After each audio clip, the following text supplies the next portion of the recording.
오늘 9월 6일 월요일 새벽의 예배 말씀입니다.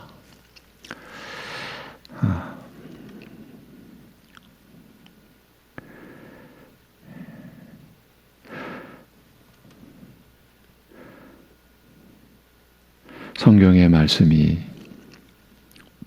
하나님의 말씀으로 받아들여지고 믿어지도록 새 생명의 역사를 우리 안에 이루신 아버지 하나님, 그 은혜와 긍휼과 평강을 늘 내려주시고 우리와 함께하여 주심을 감사드립니다. 그로 인하여 우리가 하나님께로부터 온 생명으로 사는 것을 늘 기억하며 그리하여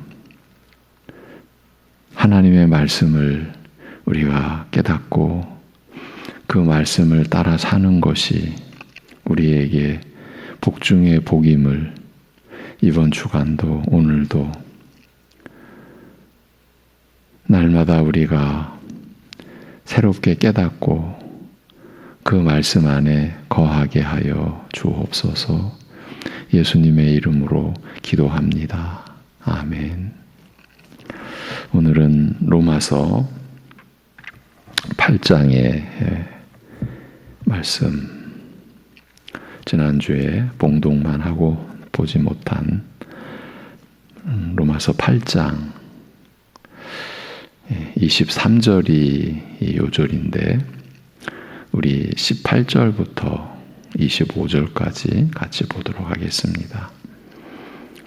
로마서 8장 18절부터 25절까지입니다. 생각하건대 현재의 고난은 장차 우리에게 나타날 영광과 비교할 수 없도다. 피조물이 고대하는 바는 하나님의 아들들이 나타나는 것이니 피조물이 허무한데 굴복하는 것은 자기 뜻이 아니요 오직 굴복하게 하시는 이로 말미암음이라.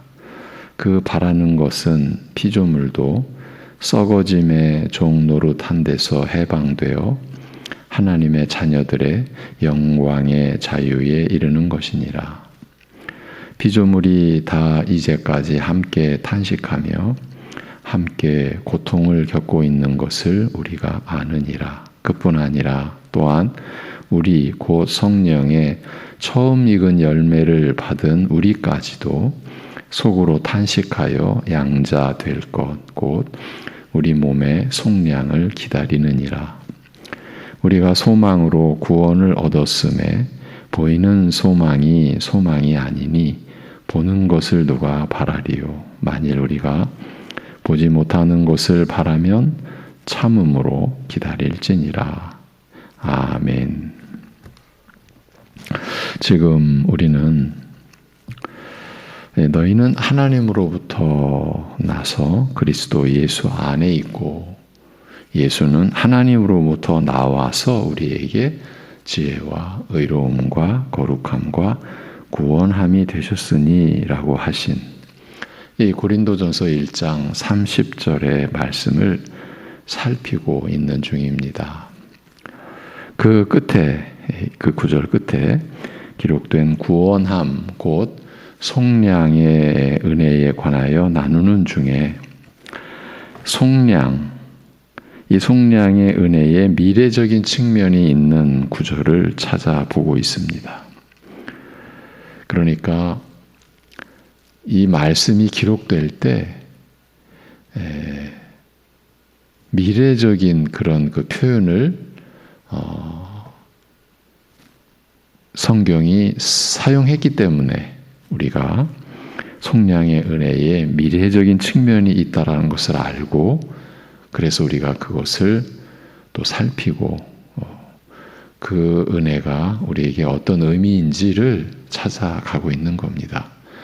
해석에 의한 그런 의미가 아니라 본래 그렇게 기록이 되어 있기 때문이라는 것, 그 점을 다시 한번 주지시켜 드리고, 그래서 누가복음 21장 28절로 시작을 해서 이제 중심 구절로 에베소서 1장 14절 그리고 4장 30절을 연이어 나눴습니다. 우리가 그 구절들을 볼 때에 그 요점, 그 요절, 그 한 절만 본 것이 아니라 앞뒤에 연관된 구절까지 대략적으로나마 우리가 살피며 왔습니다. 1장 13, 14절 에베소서, 그 안에서 너희도 진리의 말씀 곧 너희의 구원의 복음을 듣고 그 안에서 또한 믿어 약속의 성령으로 인치심을 받았으니 이는 우리 기업의 보증이 되사 그 얻으신 것을 속량하시고 그의 영광을 찬송하게 하려 하심이라. 이제 우리가 구주 예수 그리스도를 믿음으로 하나님으로부터 비롯된 하나님에 의해서 우리 안에서 이루어진 일에 대한 설명이자 또 앞으로 나타나게 될 그러한 우리의 영적인 실체까지 담아놓은 구절이라는 것을 우리가 확인했죠. 그리고 4장 30절 에베소서, 하나님의 성령을 근심하게 하지 말라. 그 안에서 너희가 속량의 날까지 인치심을 받았느니라고 하는 구절. 우리가 이 구절은 그 앞뒤의 내용을 좀 더 확장해서 살펴보았죠. 그래서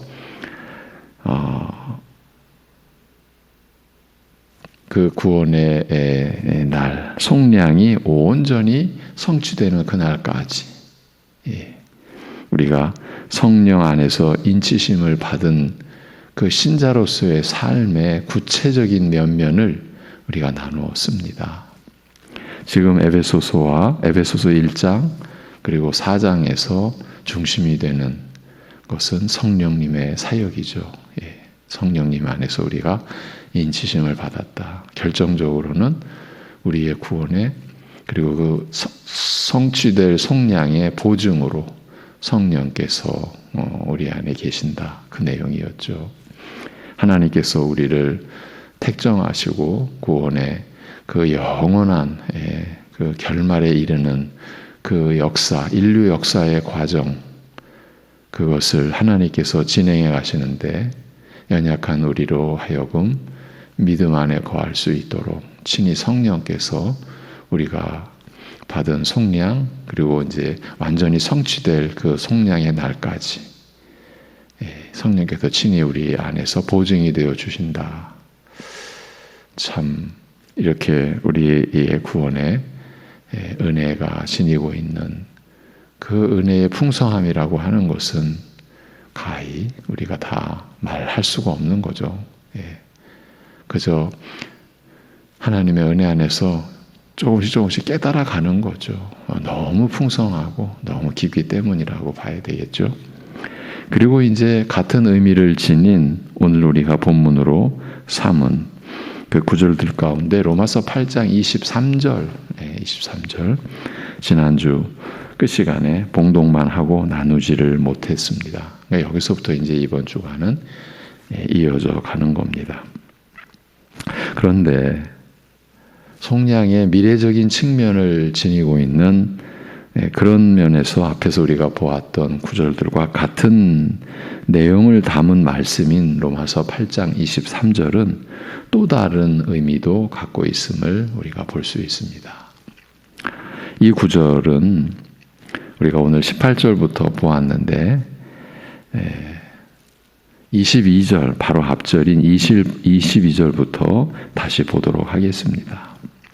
피조물이 다 이제까지 함께 탄식하며 함께 고통을 겪고 있는 것을 우리가 아느니라. 그뿐 아니라 또한 우리 고 성령의 처음 익은 열매를 받은 우리까지도 속으로 탄식하여 양자될 것 곧 우리 몸의 속량을 기다리느니라고 말씀합니다. 직역으로 다시 들어보십시오. 우리가 알거니와 온 피조물이 지금까지 함께 탄식하며 고통을 겪나니 이뿐만 아니라 성령의 첫 열매를 소유한 우리 자신도 아들 삼으심 곧 우리 몸의 구속을 기다리며 속으로 함께 탄식하느니라 이렇게 되어 있습니다. 우리가 바라보는 영광이 우리를 기다리는 것이 이렇듯 크고 영화로움에도 이 내용은 이제 로마서 8장의 문맥에서 드러난 것인데 그 날에 이르기까지의 길과 여정이 순탄치 않으며 그 걸음이 심히 고되고 힘들 것을 알리는 말씀입니다. 예.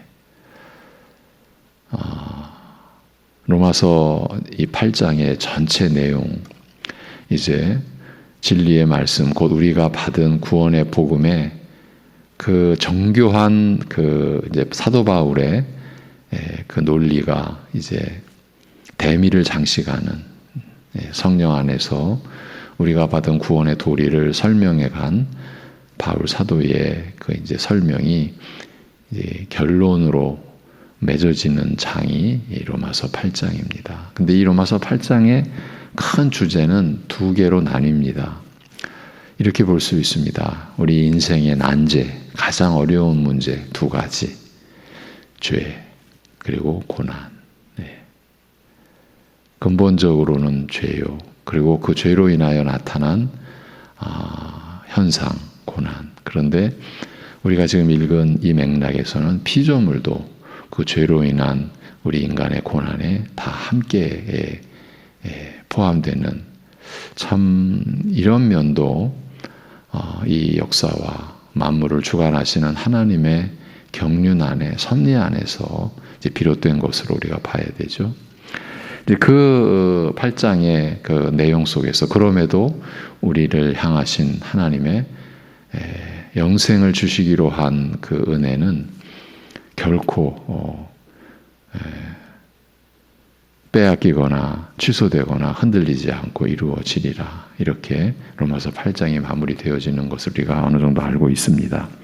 그런데 지금 우리가 보는 부분은 우리가 바라보는 영광, 우리에게 약속된 영광이 그렇게 크고 영화로움에도 그 날에 이르기까지 그 길과 여정이 순탄치 않으며 그 걸음이 심히 고되고 또 힘들 것을 알리는 말씀입니다. 그래서 우리가 오늘 보았던 9절 끝에 24, 25절에서 우리가 소망으로 구원을 얻었음에 보이는 소망이 아니니 보는 것을 누가 바라리요. 만일 우리가 보지 못하는 것을 바라면 참음으로 그 영광에 이르기까지의 길과 여정이 순탄치 않고 심히 고되고 힘드니 참음으로 기다릴지니라. 이렇게 말씀하시는 것입니다. 본절의 의미를 좀 더 들여다보면 사람의 범죄로 말미암아 허무에 굴복한 이후 피족에는 오늘까지 함께 탄식하며 고통 가운데 지내왔다라고 말합니다. 그러니까 죄로 인하여 하나님께 순종치 않는 오히려 허무에 굴복한 이후 온 피족에도 함께 그 죄악 가운데서의 고통으로 함께 탄식하며 지내왔다. 이런 의미입니다. 이처럼 탄식과 고통 속에서 지내는 일은 마지막 날이 이르기까지 계속될 것이며 심지어 성령의 첫 열매를 가진 우리 신자까지도 곧 우리에게 약속된 유업의 보증이신 성령을 이미 받아 소유한 우리 신자까지도 예외가 아니어서 피조물과 더불어 함께 탄식하며 고통을 겪는 가운데 죄인을 구속하여 아들로 삼으시고 마지막으로 죽을 몸까지 살리심으로써 이 구속을 완성하실 그날을 간절하게 기다린다 라고 말합니다. 바로 그 말씀입니다. 우리가 에베소서 4장 30절에서 보았듯이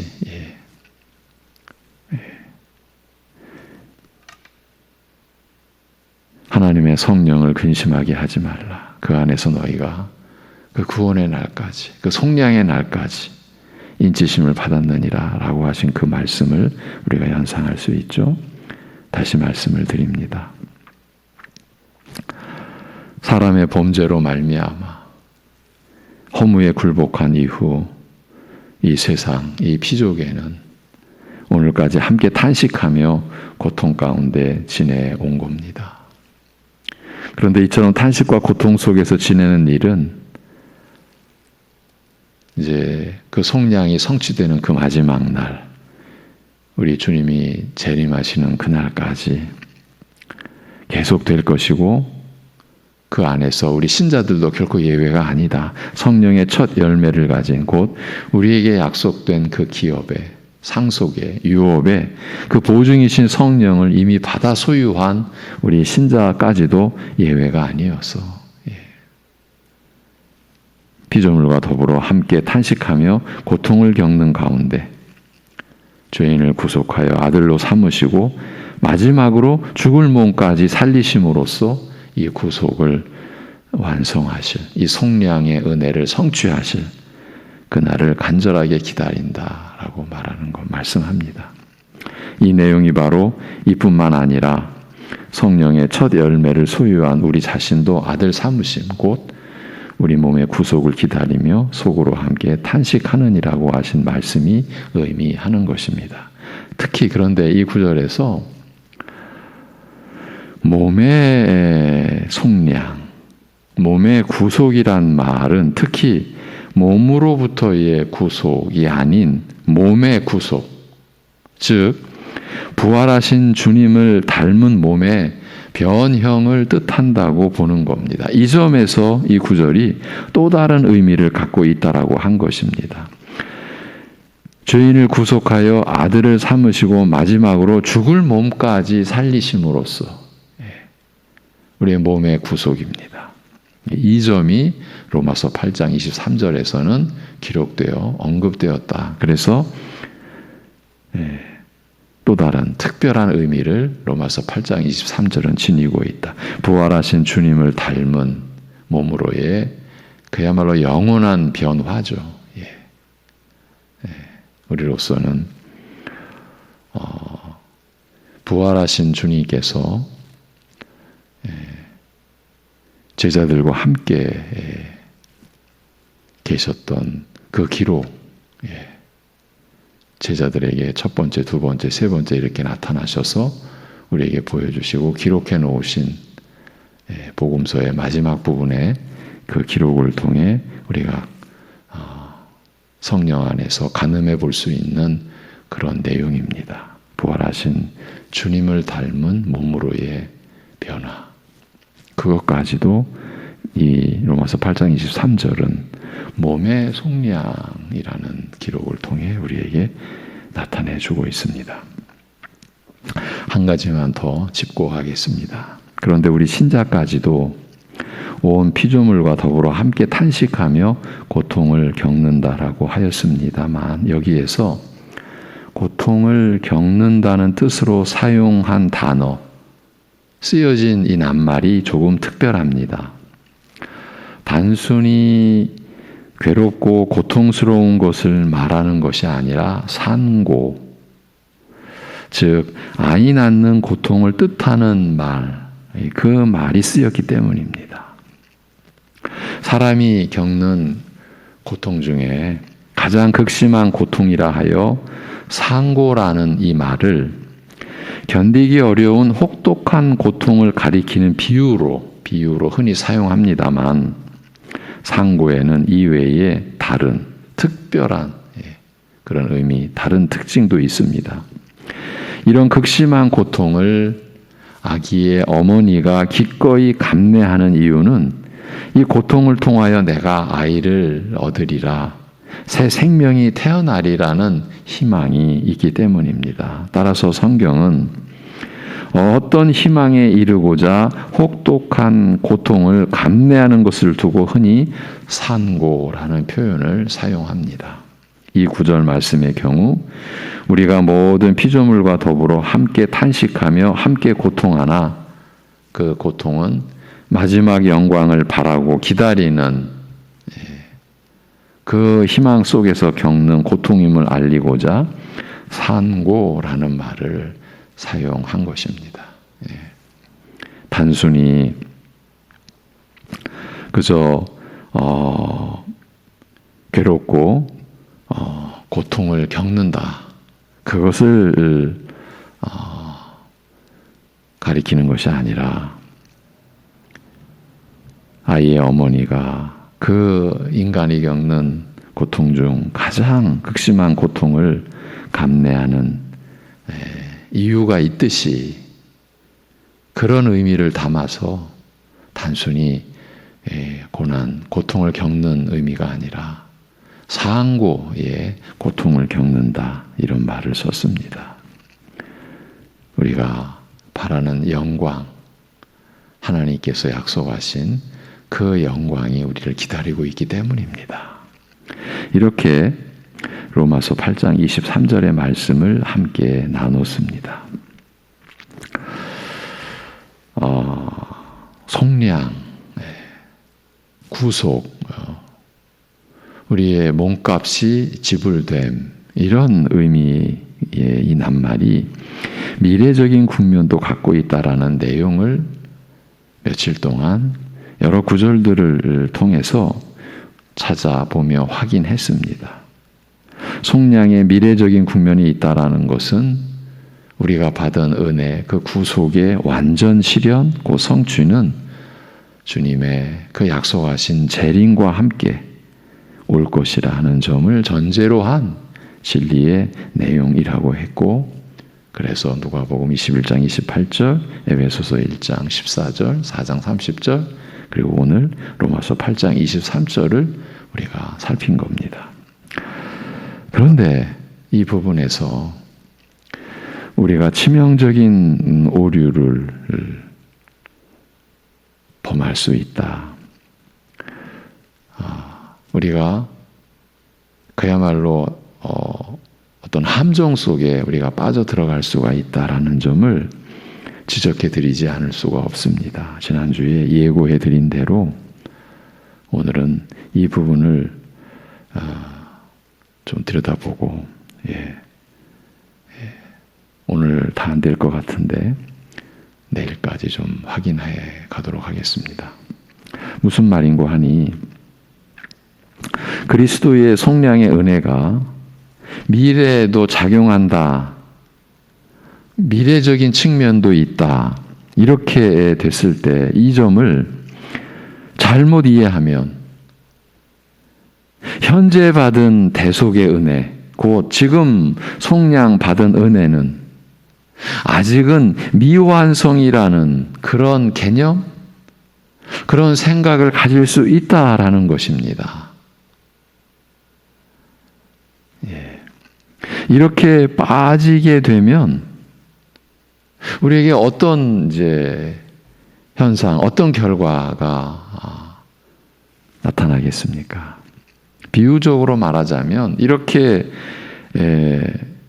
이 함정에 빠지게 되면 치명상을 입은 병사의 처지가 되고 만다고 우리가 말할 수 있습니다. 전쟁 중에 치명상을 입은 병사의 이 형상을 한번 떠올려 보십시오. 현재의 은혜는 언제나 미완성, 미완료 그런 상태, 그런 개념이니 평강과 안식은 물 건너간 셈이 되고 마는 겁니다.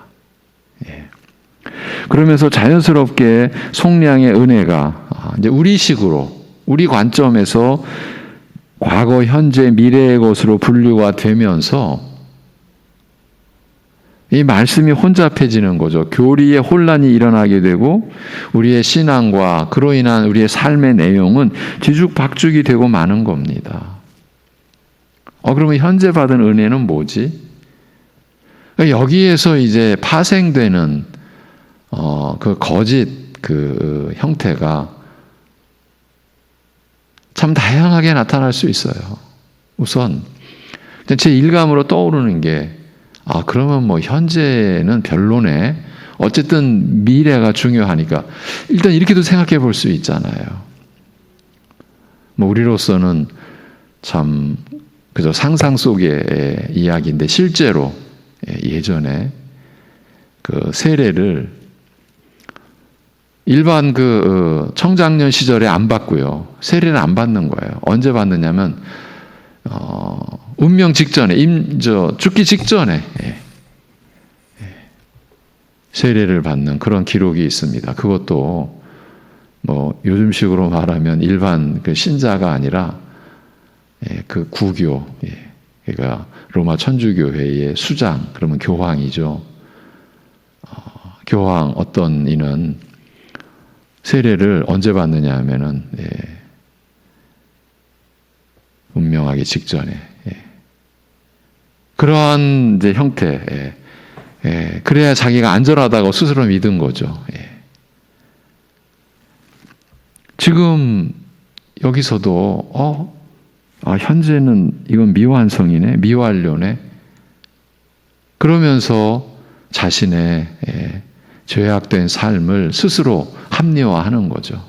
현재는 뭐 모든 게 다 미완료, 미완성, 그러니 이러면서 그러면 그 미래적인 그 때를 자기 자신이 알 수 있다라는 겁니까? 그리고 시간을 자기가 주장할 수 있다라는 얘기입니까? 여러분, 시간은 하나님의 시간입니다. 하나님의 소유입니다. 하나님의 것입니다. 우리의 생명이 하나님으로부터 오는 이 피조 세계의 본질과 똑같습니다. 생명과 시간은 우리가 주관할 수 있는 게 아닙니다. 누가 시간을 멈추게 할 수 있습니까? 누가 시간을 뭐 줄이거나 연장시키거나 할 수 있겠습니까? 속량의 개념 이외에도 다른 또 측면에서 이와 같은 혼란은 언제나 약이 될 수 있습니다.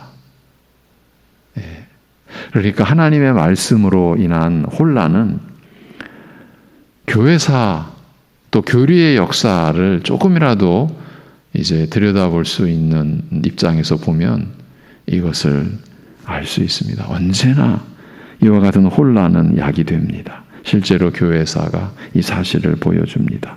현대 교회 안에서도 일어나고 있는 일이기도 합니다. 그리 놀랄 일은 아닙니다. 조금만 생각해 보면 이해가 될 것입니다. 매일 접하는 일들 속에서도 늘 의견이 갈리고 그로 인해 갈등을 겪곤 하지 않습니까? 가정 안에서도요, 작은 일을 처리하는 일에서도 다른 의견으로 인해서 부딪힐 수 있는 일 다 경험하시지 않습니까? 그리고 일터에서 일하면서 머리로 일하든 손으로 일하든 몸으로 일하든 일하는 곳에서 그 분명한 현실적인 일인데도 그 일에 관계된 자들의 의견, 생각은 같지 않아요. 그런데 하물며 생과 사를 가르는 진리의 문제를 놓고서 얼마나 많은 의견이 갈릴 수 있겠는지를 생각해 보십시오. 교리의 역사가 그 사실을 증명해 줍니다. 우리로서는 상상할 수도 없는 점에서까지 이 말씀에 대한 견해가 갈리고 진리에 대한 견해가 갈리고 그로 인해 그야말로 각자의 길을 가듯이 사이비 이단들이 각 세대와 각 시대와 세계의 모든 지역에서 발생해 왔습니다. 그러면 우리는 이런 생각을 하지 않을 수가 없습니다. 얼마나 많은 사람들이 그 영혼의 사냥꾼들에게 이끌려 갔겠습니까? 지금 의견이 갈린다라고 해서 다 나름대로 가치가 있고 의미가 있다라는 뜻은 결코 아닙니다. 진리는 하나입니다.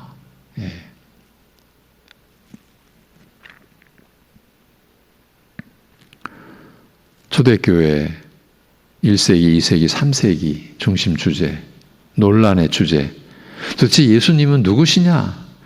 어떤 사람이냐? 어떤 존재냐? 그는 신이냐? 아니면 사람이냐?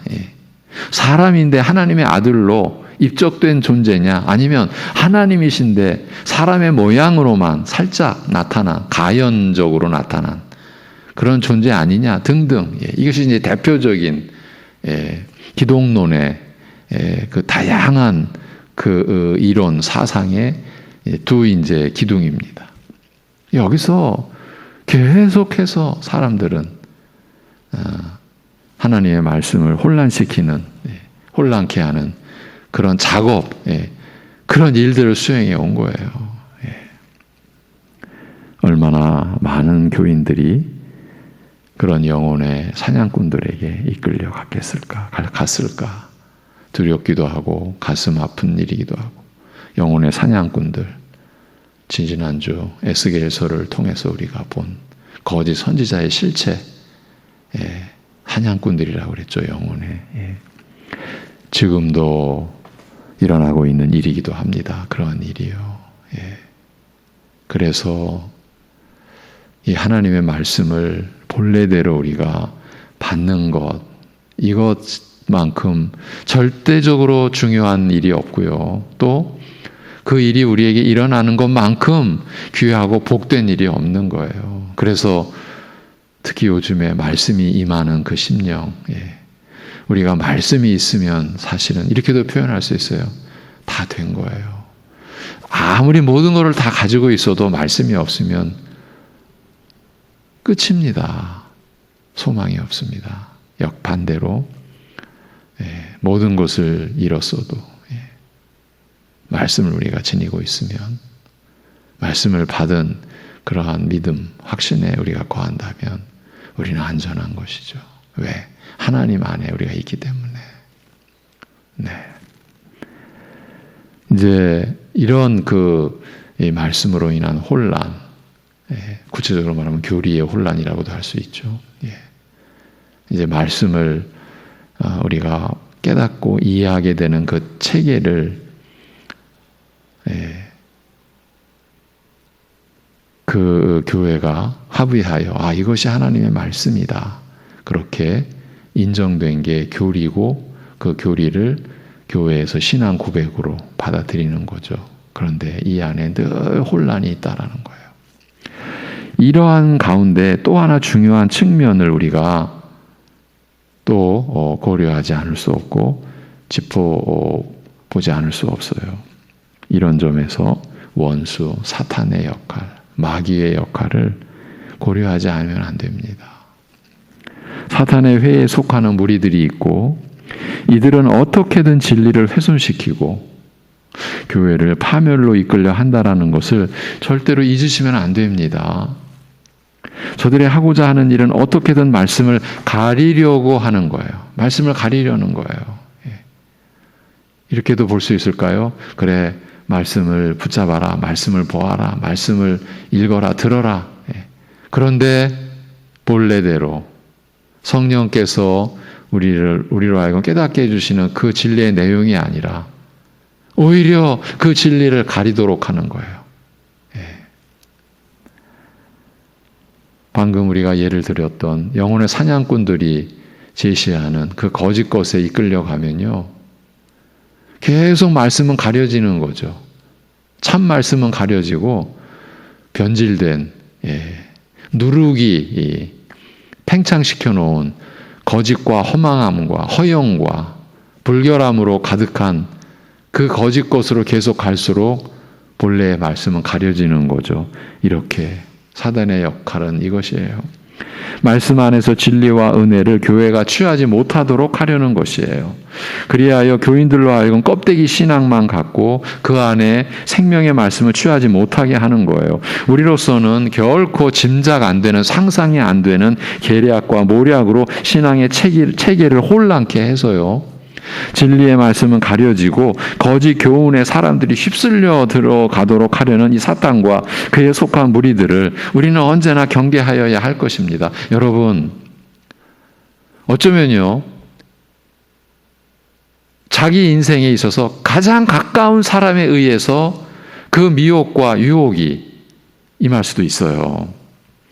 방금 말씀드렸어요. 우리가 짐작이 안 되는 수단, 상상조차 우리로서는 접근할 수 없었던 그러한 형태로 마귀의 계략은, 사단의 모략은 우리에게 임할 수 있다라는 거예요.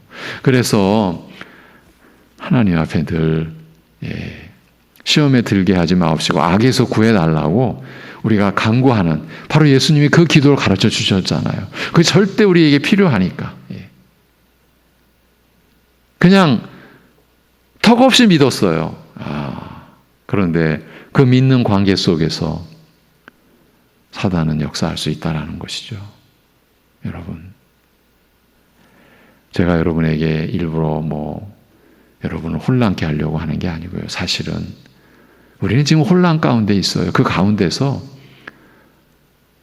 우리가 하나님의 그 은혜, 긍휼, 그 평강을 우리가 받는 자로 성령 안에서 그리스도의 그 은혜를 바탕으로 주어지는 그 은혜와 긍휼과 평강을 지니고 살도록 하기 위한 그 믿음의 그 내용과 삶을 나누는 거예요. 그러기 위해서 우리는 경계해야 되는 겁니다. 경각심을 늘 우리 스스로 일깨우고 있어야 합니다. 지금 속량의 미래적인 측면에 대한 오해, 일탈, 오류가 우리에게 일어날 수 있다.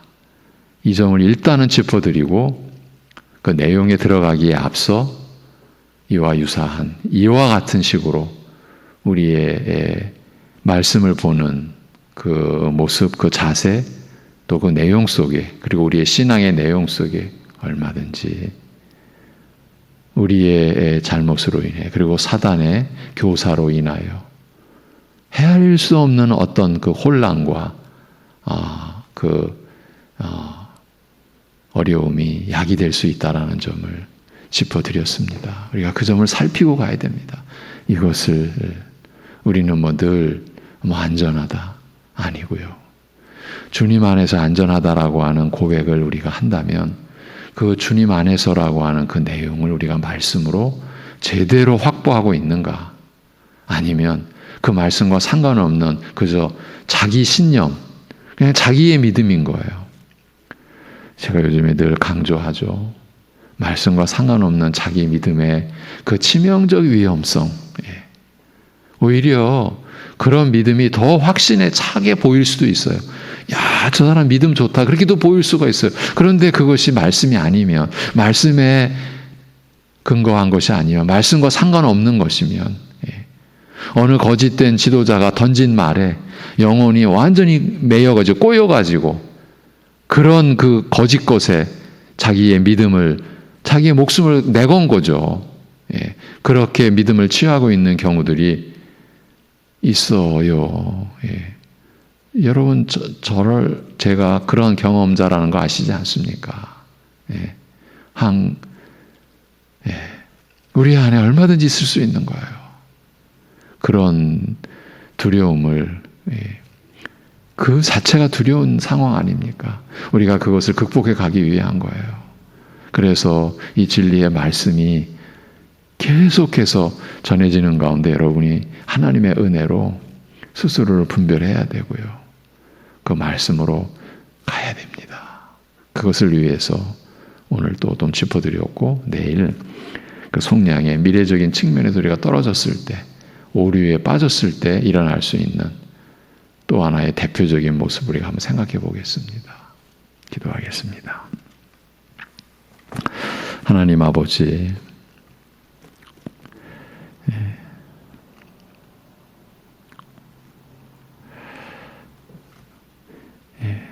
믿음으로 하나님 앞에서 살아가는 삶을 위하여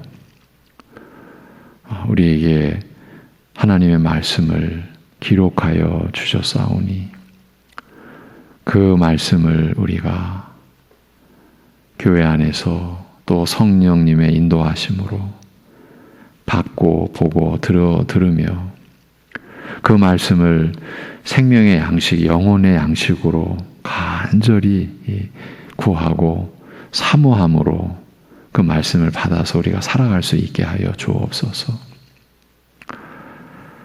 우리가 육신으로 수고하고 일하고 얻어서 우리가 식량을 취하고 그렇게 살아가는 것이 우리로 하여금 생명이 있게 하고 생명을 보존하는 것이 아니라 그런 육신의 양식의 수단이 우리에게 생명의 능력이 되는 것까지도 하나님의 은혜로, 하나님의 뜻으로, 하나님의 권능과 지혜로 되어지는 곧 생명이 하나님께로부터 있음을 우리가 점점 더 진실되게 고백하듯이, 그래서 하나님의 말씀으로 우리가 사는 것임을, 그것이 진정한 우리의 생명의 양식이고 영혼의 양식임을, 그래서 매일 그 말씀을 우리가 찾고 그 안에서 드러나는 우리의 모습, 그 모습이 나타나는 우리가 살아가는 실제의 관계와 그 관계 속에서 우리가 감당해야 될 그 참 영광의 목, 하나님께서 우리에게 은혜에 참여토록 허락하신, 그래서 우리가 기쁨으로, 감사함으로, 자원함으로 영광스러움을 지니고 참여할 신자의 도리를 오늘도, 이번 주간도 주님을 의지하여 우리가 감당할 수 있게 하여 주옵소서. 그로 인하여 하나님께 기쁨이 되고 우리도 그 하나님을 기뻐하는 감사함으로, 즐거움으로 우리가 어떠한 형편, 어떤 어려운 상황에 처했더라 할지라도 우리가 이미 그리스도의 영광에 참여한 자로서 살아가는 그러한 감사함과 그러한 기쁨이 우리 안에 있게 하여 주옵소서. 하나님 아버지, 우리 육신의 여러 가지 어려움은 실제로 어렵습니다. 몸에 작은 상처도 우리에게 아픔을 주고 더 깊은 상처가 있고 살아가면서 겪는 많은 어려움들이 실제로 있습니다. 실제로 순간순간 영혼을 찌르듯, 우리의 살과 뼈를 찌르듯 하는 아픔이 있습니다.